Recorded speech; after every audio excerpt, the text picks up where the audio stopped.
রাখাইনে মানবিক করিডোর দেওয়ার সিদ্ধান্তকে সার্বভৌমত্বের জন্য হুমকি মনে করে বিএনপি। অস্থিরতা বাড়ানোর পাশাপাশি নির্বাচনে প্রভাব পড়ার শঙ্কা। কেউ কি বাংলাদেশের স্থিতিশীলতা নষ্ট করতে চাচ্ছে এবং তার মাধ্যমে কিছু তারা গেইন করছে অথবা কার স্বার্থে করছে, মতামত না নিয়ে এ ধরনের সিদ্ধান্ত নেওয়ার কোনো সুযোগ নেই। এখনও সৌদি আরবের ভিসার অপেক্ষায় 14,000 মুসল্লি। নির্ধারিত ফ্লাইট ধরতে পারেননি 13 জন। শিগগিরই কাটবে জটিলতা, আশ্বাস কর্তৃপক্ষের।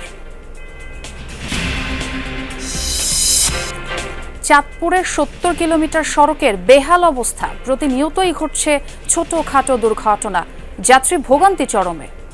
সুস্থ মানুষই তো সুস্থ থাকে না, শরীর লগে থাকে না ভাই, অনেক ব্যথা হয়ে যায়। গাড়ি সকালে নামাইছে আবার গাড়ি নিয়ে কাজ করার লাগবে। ডেইলি দুই একটা গাড়ি উল্টে পড়ে, এক্সেল ভাঙে, এক্সেল খুইয়া যায়, চাক্কা খুইয়া যায়। পেহেলগামের সন্ত্রাসী হামলার নেপথ্যে ভারতীয় গোয়েন্দা সংস্থা দাবি পাকিস্তানি গণমাধ্যমের। দুই দেশকে সংযত আচরণের আহ্বান যুক্তরাষ্ট্রের।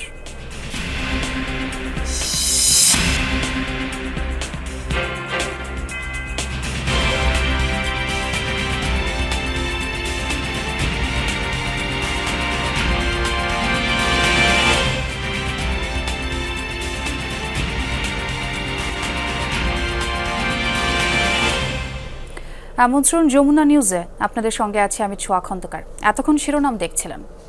রাখাইনে মানবিক করিডোর দেশের সার্বভৌমত্বের জন্য হুমকি বলে মনে করছে বিএনপি। এর ফলে বাড়তে পারে অস্থিরতা, এমনকি নির্বাচনকেও প্রভাবিত করতে পারে বলে শঙ্কা দলটির স্থায়ী কমিটির সদস্য আমির খুসরু মাহমুদ চৌধুরীর। কারোর সাথে আলোচনা না করে এমন সিদ্ধান্ত কার স্বার্থে নেওয়া হচ্ছে সে প্রশ্নও তোলেন তিনি। বাংলাদেশের মধ্য দিয়ে সংঘাতপূর্ণ মিয়ানমারের রাখাইনে খাদ্য সহায়তা পৌঁছাতে চায় জাতিসংঘ। এটাকেই বলা হচ্ছে মানবিক করিডোর।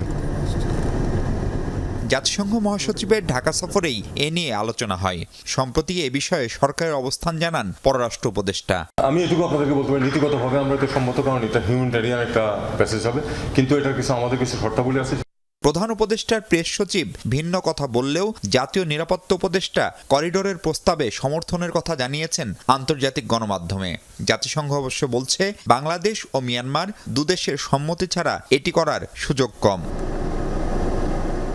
ফলে স্পর্শকাতর করিডোর ইস্যুতে তৈরি হয়েছে নানা প্রশ্ন। বিএনপি বলছে পুরো বিষয়ে অন্ধকারে তারা। অন্তর্বর্তী সরকার এত বড় সিদ্ধান্ত নিতে পারে কিনা সেই প্রশ্নও তুলছে দলটি। যেহেতু বর্তমান সরকার নির্বাচিত নয়, সেই ক্ষেত্রে এখানে তো অনেক স্টেক হোল্ডার আছে। প্রথমত বাংলাদেশের জনগণকে যারা পলিটিক্যালি রিপ্রেজেন্ট করে, রাজনৈতিক দলগুলো আছে, কনস্টিটিউশনাল এক্সপার্ট আছে। এটা তো একটা কনসালটেটিভ প্রসেস।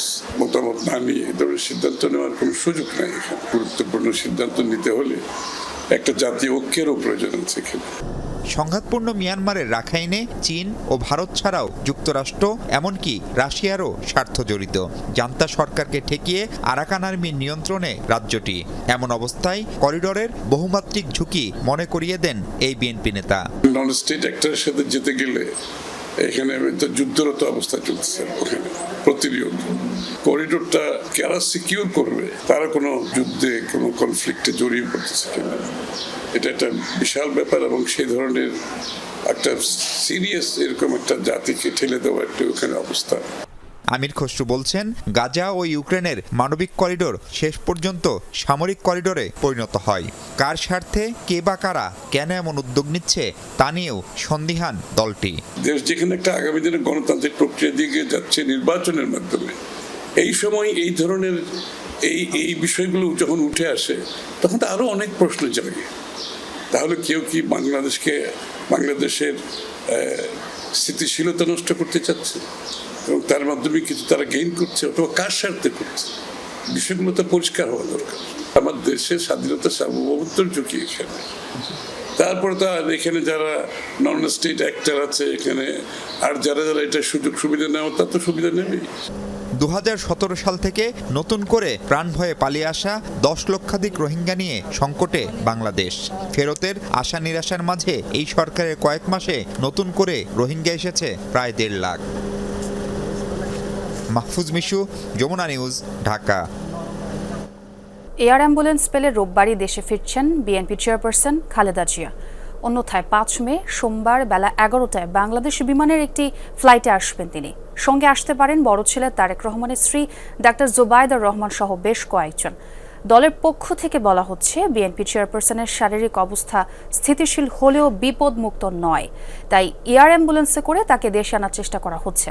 কিন্তু এখনও বিষয়টি নিশ্চিত হয়নি। খালেদা জিয়ার সঙ্গে ডাক্তার জোবায়দা রহমান ও ছোট ছেলে প্রয়াত আরাফাত রহমান কোকোর স্ত্রী শর্মিলা রহমান সহ চিকিৎসক, ব্যক্তিগত সহকারী সহ ৮ সদস্যের দল থাকার কথা রয়েছে।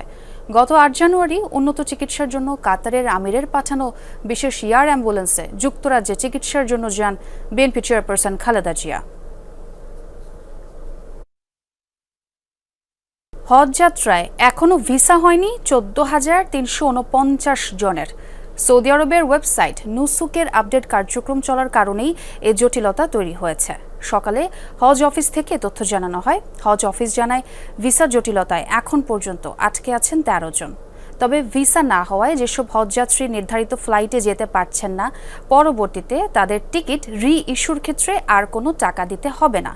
এছাড়া আগামী ৩ দিন নির্ধারিত ফ্লাইটগুলোতে এখনও অন্তত ৩,০০০ হজযাত্রী বিমানের টিকিট কাটেনি এজেন্সিগুলো। হজযাত্রায় চতুর্থ দিন পর্যন্ত ৩৭ ফ্লাইটে ঢাকা ছেড়েছেন ১৫,১৫৪ জন। সারাদিনে আজ হজযাত্রীদের নিয়ে ১০টি ফ্লাইট ছেড়ে যাবে। সব মিলে এবারের হজযাত্রায় সরকারের ব্যবস্থাপনায় সন্তুষ্ট মুসল্লিরা। এবছর বাংলাদেশ থেকে হজ পালন করতে যাচ্ছেন ৮৭,১০০ জন। তো এখন পর্যন্ত অবস্থা ভালো এবং হজযাত্রীরা খুব সানন্দেই ওনাদের যাত্রা যেতে পারবে। সব দিক দিয়েই ভালো, নাই কোনো জ্ঞান নাই, নানান ধরনের সমস্যা থাকে। এই ধরনের সমস্যা আমরা দেখতেছি না এখন। ৫টার দিকে আমার প্লেনে উঠবো, ইনশাল্লাহ আমাদের জন্য সবাই দোয়া করবে। আমার আজকের দিবাগত রাত্রে ফ্লাইট 3805 সাউদি এয়ারলাইন্সের। আপনি দেখবেন আজকেও প্রায় 11% সিট এখনও ফাঁকা। আমি সাউদি এয়ারলাইন্সে গেলাম পে অর্ডার ইস্যু করে, ওরা বলতেছে আমাদের সিট আছে কিন্তু সিট ইস্যু করার মতো আমাদের পারমিশন নাই। যেটি জানাচ্ছিলাম হজযাত্রার খবরাখবর। রাশকোনা হজ ক্যাম্প থেকে যুক্ত হয়েছেন আমার সহকর্মী হাসিবুল করিম বিজয়। বিজয়, আজ কয়টি ফ্লাইট ছেড়ে যাবে এবং আজকে হজযাত্রা আপনি সব মিলে কেমন দেখছেন? এবং সব থেকে বড় যে সমস্যাটির কথা বলছিলাম, ভিসা জটিলতা, সেটির কোনো সমাধান কি মিলেছে? আজকে মোট 10টি ফ্লাইট কিন্তু যাবে। 10টি ফ্লাইটের 4টি ফ্লাইটই ইতিমধ্যে বাংলাদেশ থেকে রওনা হয়ে গিয়েছে, আর বাকি ফ্লাইটগুলো কিছুক্ষণ পর পর যাবে এবং হজযাত্রীরা কিন্তু তাদের যে কাজগুলো রয়েছে, যে অফিসিয়াল যে কাজগুলো রয়েছে সেটা কিন্তু চলমান রয়েছে। যেমন দেখতে পাচ্ছেন যে এখন যারা ইতিমধ্যে এখানে লাইনে দাঁড়িয়ে আছে তারা কিন্তু বোর্ডিং পাস এবং ইমিগ্রেশনের জন্য দাঁড়িয়ে আছে। এবং এবার হজযাত্রীদের যেটি বক্তব্য সেটি হচ্ছে যে এবার তাদের একটু স্বস্তির জায়গা যেটি সেটি এই হজ ক্যাম্প, আজকোনা হজ ক্যাম্প থেকেই কিন্তু বোর্ডিং পাস এবং ইমিগ্রেশন দুটি কিন্তু দেওয়া হচ্ছে।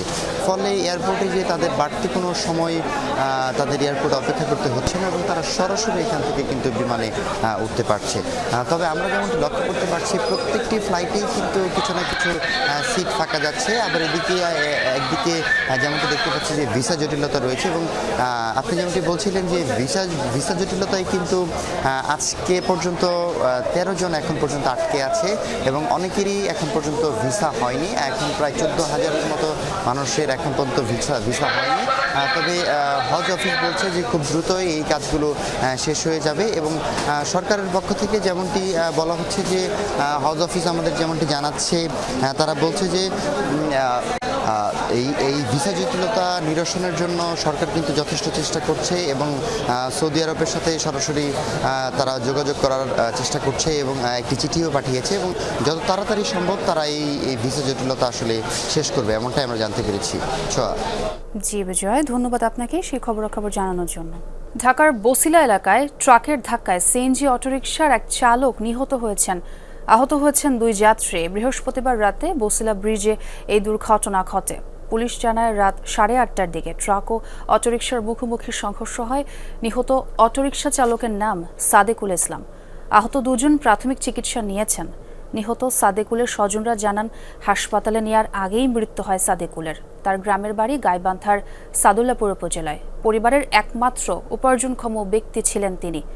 ময়নাতদন্তের জন্য মরদেহ রাখা হয়েছে শহীদ সোহরাওয়ার্দী মেডিকেল কলেজের মর্গে। পুলিশ জানিয়েছে ট্রাকটি জব্দ করা হয়েছে, তবে চালক পালিয়ে গেছেন। ঢাকায় অনেক দিন যাবত থাকে, প্রায় 17-18 বছরও বেশি হবে। তো ফ্যামিলি সেরকম ভালো না, অনেক আর কি খাটি খাওয়া লোক। সিএনজি যে চালক ছিল সাদেকুল ইসলাম, উনি ঘটনাস্থলে মৃত্যুবরণ করে। পরে ওনাকে মৃত অবস্থা হাসপাতালে ডাক্তার তারে ব্রড ডেথ সার্টিফিকেট লিখে দেয়। এখন সে লাশ মর্গে আছে, আইনগত ব্যবস্থা প্রক্রিয়াধীন। রাজধানীর দক্ষিণখান জামতলা কাউলা এলাকার চাঁদাবাজ কিশোর গ্যাংয়ের নেতা এবং তাঁতিলিকের সক্রিয় সদস্য একরামুল ইসলাম মামুনকে গ্রেফতার করা হয়েছে। উত্তরা আর্মি ক্যাম্প থেকে জানানো হয়, গতকাল বিকেলে দক্ষিণখান বাজার এলাকায় একরামুল ইসলামকে গ্রেফতার করা হয়। সেনাবাহিনী জানায় 5 আগস্টের পর একরামুল তার রাজনৈতিক পরিচয় বদলে ছাত্র দলে যোগ দেয়। নতুন পরিচয় ব্যবহার করে এলাকার দোকানপাট ও সাধারণ মানুষের কাছ থেকে নিয়মিত চাঁদাবাজি শুরু করার অভিযোগ আসে। তার বিরুদ্ধে রাজনৈতিক ও চাঁদাবাজি সংক্রান্ত 13টি মামলা রয়েছে। সেনাবাহিনী জানায়, জিজ্ঞাসাবাদে অপরাধ স্বীকার করেছে একরামুল। তাকে দক্ষিণখান থানায় হস্তান্তর করেছে সেনাবাহিনী। চাঁদপুর সড়ক ও জনপথ বিভাগের কমপক্ষে 70 কিলোমিটার সড়কের অবস্থা বেহাল। প্রতিনিয়ত ঘটছে ছোটখাটো দুর্ঘটনা এবং যাত্রী ভোগান্তিও চরমে। সংশ্লিষ্ট দপ্তর বলছে, সংস্কারের মাধ্যমে সড়কগুলো ব্যবহার উপযোগী করার চেষ্টা চলছে। সড়ক উন্নয়নে একটি ডিপিপি প্রকল্পের প্রস্তাবনাও পাঠানো হয়েছে। খানাখন্দে ভরা চাঁদপুর হরিণা হাইমচর সড়ক সংস্কারে যথাযথ উদ্যোগ না থাকায় মানুষের ভোগান্তি কমছেই না। একই চিত্র কচুয়া, কাশিমপুর, মতলব এবং কামতাবাজার থেকে রামগঞ্জ সহ বেশ কয়েকটি সড়কে। এতে অতিষ্ঠ এই পথে চলাচলকারী যাত্রী ও চালকরা। প্রতিদিনই ঘটছে ছোটখাটো দুর্ঘটনা, নষ্ট হচ্ছে পরিবহনের যন্ত্রাংশ। রোগী আনা নেয়ার ক্ষেত্রেও পোহাতে হয় বাড়তি ভোগান্তি। সুস্থ মানুষই তো সুস্থ থাকে না। রাস্তায় অবস্থা শরীর লগে থাকে না ভাই, অনেক ব্যথা হয়ে যায়।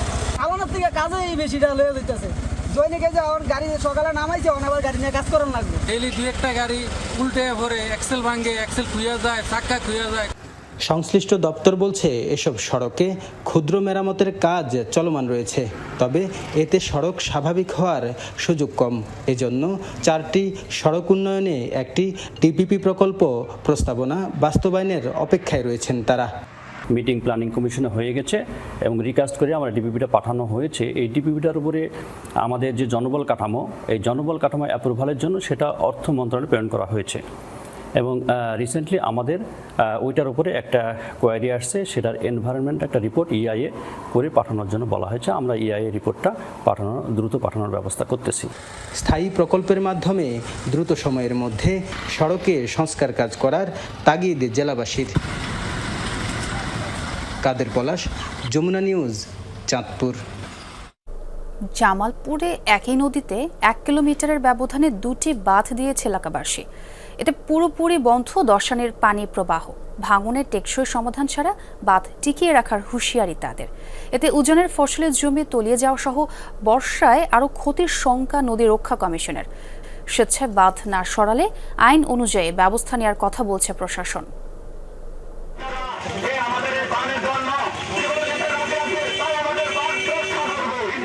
মাইকিং শুনেই বক্সিগঞ্জের চর আয়েরমারি এলাকায় জড়ো হচ্ছে মানুষ, যেখানে দশানী নদীর প্রবাহ বন্ধ করে তৈরি করা হয়েছে বাঁধ। প্রশাসনের কেউ কিংবা গণমাধ্যম কর্মীদের দেখলেই এভাবেই জড়ো করা হয় এলাকাবাসীকে। বিভিন্ন লোকজন আসে, আমরা সবসময় একটা আতঙ্কে থাকি যে কেউ মনে হয় আমাদের বান্ডা কোদাল টোদাল দিয়ে কাটে দিতে পারে। আমাদের বাঁধে যদি কেউ ভাঙতে আসে, আমাদের বন্দোবস্ত যদি না করে, তাহলে এলাকার মানুষ যা আছে সবাই জীবন দিব। এর 1 কিলোমিটার দূরে একই নদীতে আরেকটি বাঁধ দিয়েছে দেয়ানগঞ্জের খাপড়াপাড়া সহ 11টি গ্রামের মানুষ। প্রতি বছর বন্যার সময় ভাঙনের শিকার নদীপাড়ের মানুষ। তাই মাসখানেক আগে 1 কিলোমিটারের ব্যবধানে স্বেচ্ছাশ্রমে 2টি বাঁধ নির্মাণ করেছে স্থানীয়রা। এতে নদীটির প্রবাহ একেবারেই বন্ধ। স্থায়ী বন্দোবস্ত না করা হলে বাঁধ টিকিয়ে রাখার হুঁশিয়ারি তাদের।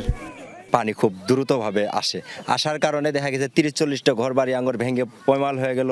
মসজিদ ছিল ওই জায়গায়, মসজিদটাও ভেঙে নদীতে গেছে গা। অনেক আবেদন করছি নদী ভাঙ্গন রোধ করার জন্য, কিন্তু সরকারি কোনো পদক্ষেপ না নেওয়ার কারণে আমরা এলাকাবাসীর পক্ষ থেকে এলাকাবাসীর উদ্যোগে এই বাঁধ নির্মাণ করতেছি, শুধু একটু নদীর বুক থেকে একটু বাঁচার জন্য। আমার কিছু নাই, কুচি জানু বাড়ি ভেঙে যাচ্ছে, ঘর ভেঙে যাচ্ছে, আদান গেছে গেল, আদান আছে, আদানের মধ্যে পড়ে আছি।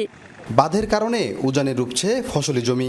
এভাবে নদীর প্রবাহ বন্ধ করে দেওয়ার ঘটনা নজিরবিহীন। বর্ষায় আরও ক্ষতির আশঙ্কা করছে নদী রক্ষা কমিশন।